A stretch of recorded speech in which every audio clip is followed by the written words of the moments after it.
Good morning, respected faculty members and my dear friends. I'm Jorvina, and first and foremost, I would like to thank the members of the Leaders Forum for organizing such an amazing book review session.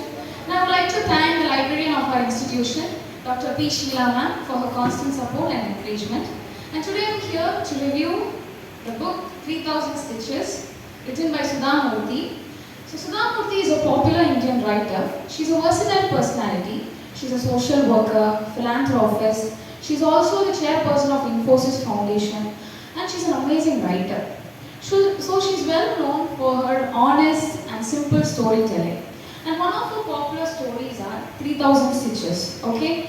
So this book doesn't tell about just one story. It is divided into 11 different chapters, and all the 11 different chapters tell about 11 different stories. And each chapter will have one message for the readers. So today I am here to review or to give the gist of each chapter and what message it is trying to tell to the readers. The first chapter of this book is 3000 Stitches, and in this, Sudha Murthy is sharing her experience of helping a group of Devdasi women in Karnataka. So the Devdasi women in Karnataka were prone to exploitation through prostitution. Okay? They were not aware about what is actually happening to them and what are the effects that will lead to the stake of their life. So what Sudha Murthy did was she went there in person and met the Devdasi women. But the first meeting was not as welcoming as she expected. The women insulted her, they threw slippers on her, tomatoes on her, so she left.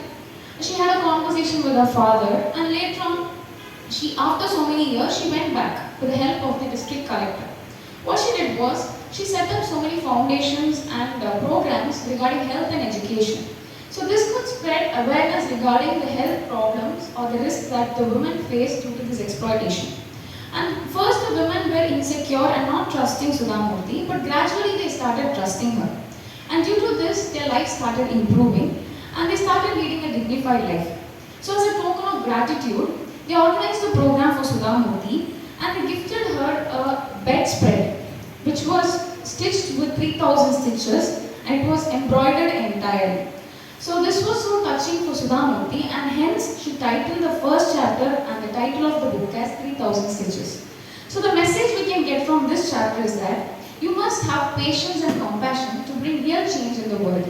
Okay, so this is so heartwarming beginning to the readers when you start reading this book. The next chapter's title is How to Beat the Boys. Okay, so it must be a funny title, but it actually tells about a stereotype that Sudha Murthy overcame during her 17 years of age.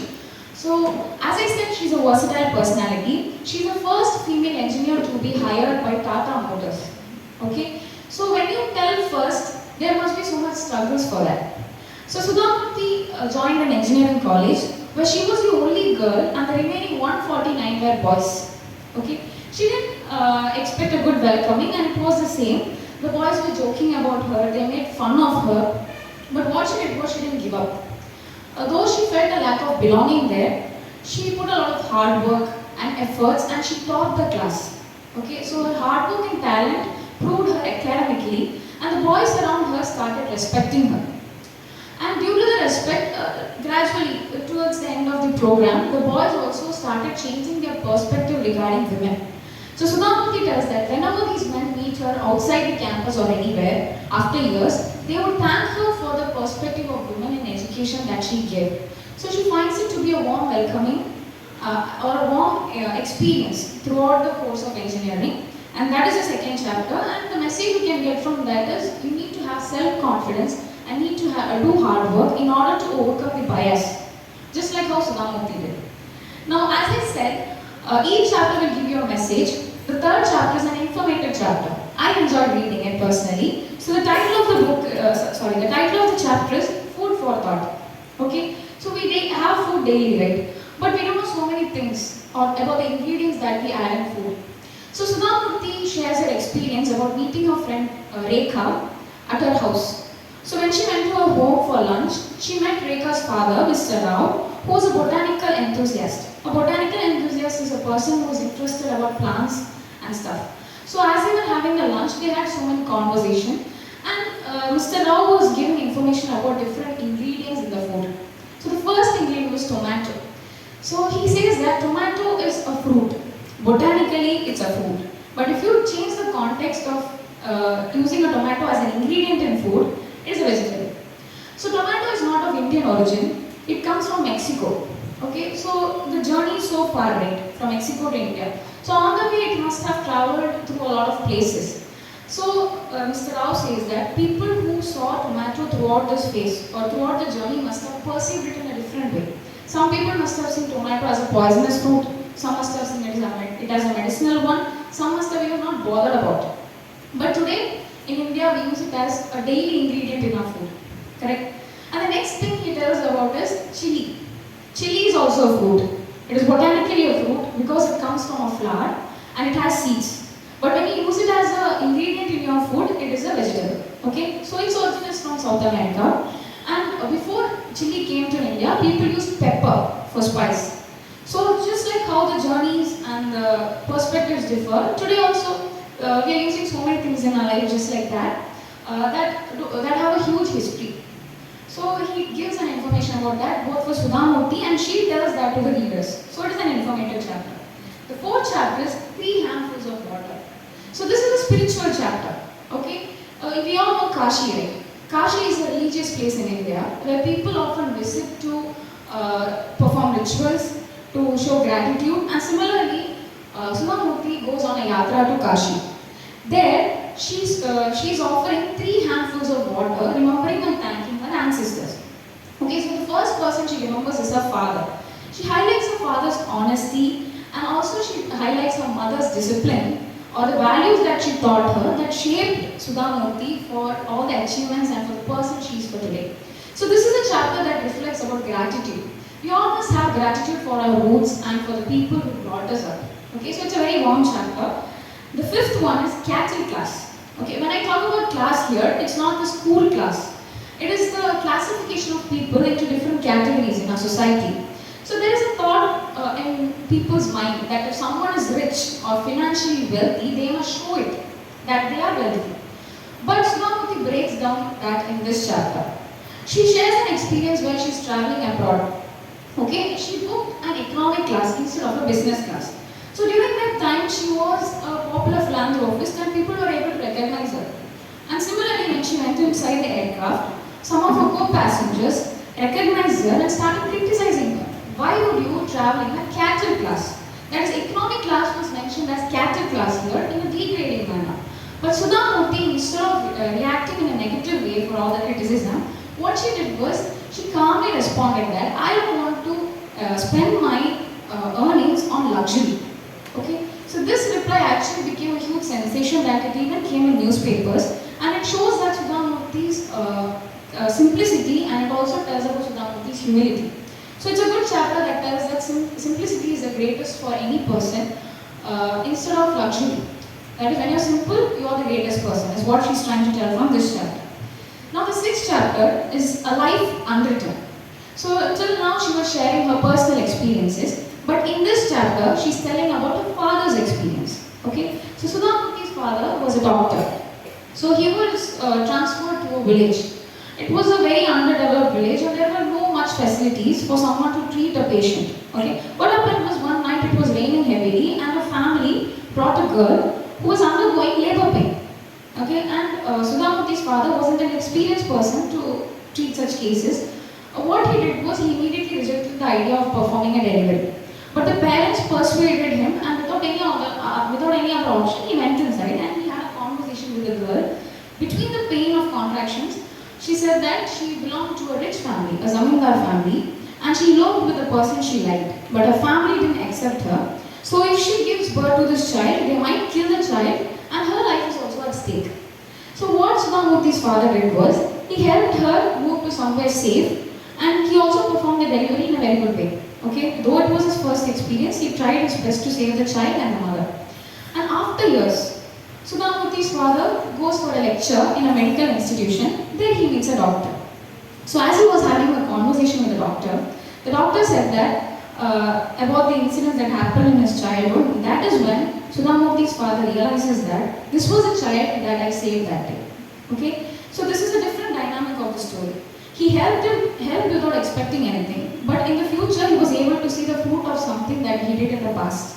And also a doctor tells Sudhamurthy's father that he was running a hospital within the name of Sudhamurthy's father. So that was such a warm and amazing experience or something good to hear for Sudhamurthy's father. So here the author is trying to tell that we need to help other people without expecting anything.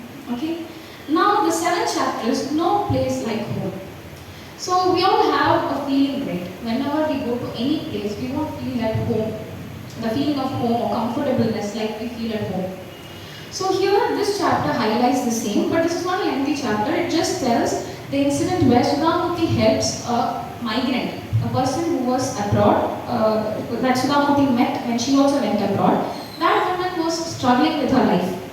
She was not able to feel home as well as she was not able to even afford the basic necessities.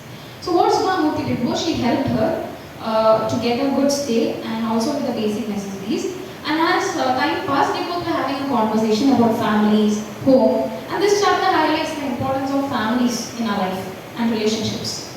Okay, so the next chapter is a powerful ambassador. That is, whenever we go to another place, there will be something that will recognize us, like we are Indians. So if you highlight something, other people will remember that you are, okay, what is India and all. So similarly, Sudhamurthy, whenever she travels abroad, what reminds other people about India is Bollywood. Okay, so here she highlights about Shah Rukh Khan, Amitabh Bachchan, how people recognize them when I tell about India. So she is telling that movies or the movie industry is such a powerful ambassador to spread about our country to different places. The next chapter is Ras Leela and the swimming pool. So Ras Leela is actually a historical context here. It is the dance of Krishna and Radha. And in the beginning, the writer is trying to share about her conversations with her grandparents regarding these historical texts or scriptures, where her grandparents told her about Lord Krishna, Yashodama, and Radha and all. And she is also trying to cover certain pages with the conversation of Krishna and Yashoda. Then she is gradually coming to the modern problems. So Sudhamurthy is passionate about swimming, okay, but her grandparents restricted her. But when she went to a swimming pool, she saw men freely swimming there. But she was restricted. So here she is questioning about the bias in the rules set for both men and women. How rules are different for men and women. So it ends in a question. Okay. Now the second last chapter. A day in N.V.K.S.D. Foundation. Okay. So we all have friends in our life, right? We'll be spending time with them now. We'll be caring, sharing jokes, everything. But in the future, when you move on with your career, with your personal life, you may not have time with your friends. So similarly, the author is also facing such a situation where one of her friends once called her and said that you are not giving me enough attention. Okay. So what Sudhamurthy did was, instead of giving her reasons, she called her friend home. Not home, to the foundation. This happened after she became the chairperson of N.V.K.S.D. Foundation. Okay. So she called her to the office and her friend also came. And there she observed Sudhamurthy as a third person. She saw how Sudhamurthy was passionately doing things, how she was working hard. Though it was all hectic, she was so kind and smiling to the workers. Everything was so warm and welcoming to her friend. And that is when she realizes that how life is moving forward. We may not have time for the things we already had in the past. And this chapter tells about doing things passionately for whatever you like. Okay. Now the last chapter. I can't, we can. Okay, now this chapter highlights a social message. It talks about the addictions in the society, like alcoholism, etc. So here she highlights an incident where Sudhamurthy goes to meet jail inmates. Okay, so jail inmates are people who did a crime and are inside the jail and are getting counseling to become a better person. Then they go out. So Sudhamurthy goes as a counselor, and there she sees how people are hopeful about the new beginning. And here she highlights that when you leave all the bad addictions back, you have a better future. Okay, so it is telling about a social message. So that's all for all the chapters in this book.